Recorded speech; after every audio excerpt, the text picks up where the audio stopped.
everything in our body. Our immune system, digestive system, cardiovascular system, nervous system, endocrine system, skin, skeleton, everything in our body is homeostatically regulated by our endocannabinoid system. And yet it's not taught in medical school? There's something a little flawed here. Even if you've never smoked a joint in your life, you have sort of internal cannabis in your body. You have an endocannabinoid system, endo meaning inside.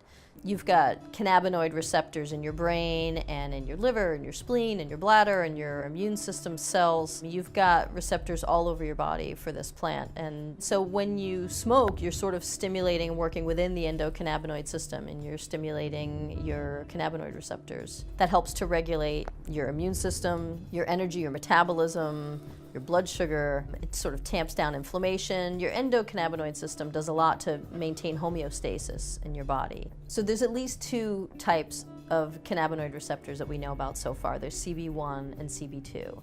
So the CB1 receptors are located all over your brain, and it's actually the most plentiful G-coupled receptor in your brain. Although there aren't any in your brainstem, which means that you can't overdose from cannabis. It won't stop you from breathing the way that you could, say, overdose from pain medicines.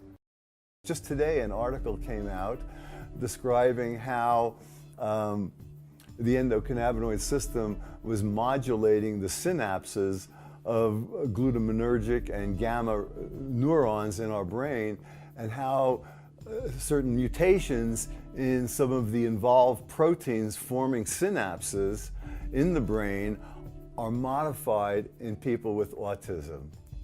So we see a link between autism and the endocannabinoid system, and that's been pioneered by a woman in California, Miko Hesta Perez, who has a severely autistic son. And in desperation, she got a permit for him and gave him cannabis, and it changed everything. So today, after she's been doing this for a few years, we now have a scientific validation. When people ask me, like, so what's the most important thing you learned? By far, the most important thing I learned was that THC and CBD can kill cancer cells, that they can kill cancer cells while leaving healthy cells intact. They trigger a programmed cell death, which is called apoptosis.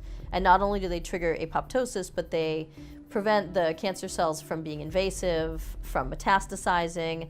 They prevent a growing tumor from signaling that it needs more blood supply, which is called angiogenesis. So cannabinoids, not just as a treatment for nausea and decreased appetite that happens because of chemotherapy, but cannabinoids actually being chemotherapy, actually treating cancer. That's really exciting to me. Da haben wir eine breite Anzahl von Krebsfällen, das geht von Prostatakrebs über Lungenkrebs, alle möglichen Sorten, da ist genug zu finden.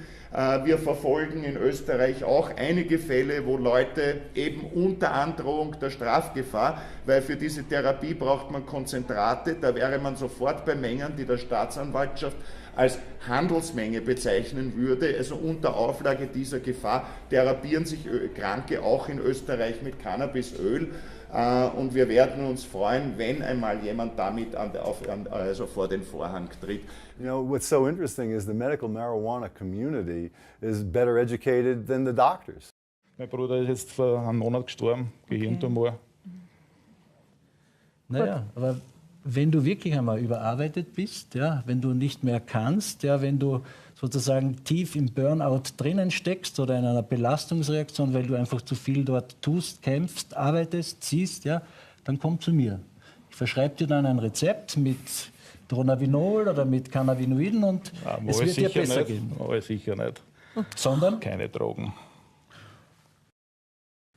Ja, Ich bin Anästhesist. Ja, ja, aber Ich weiß, was ich rede.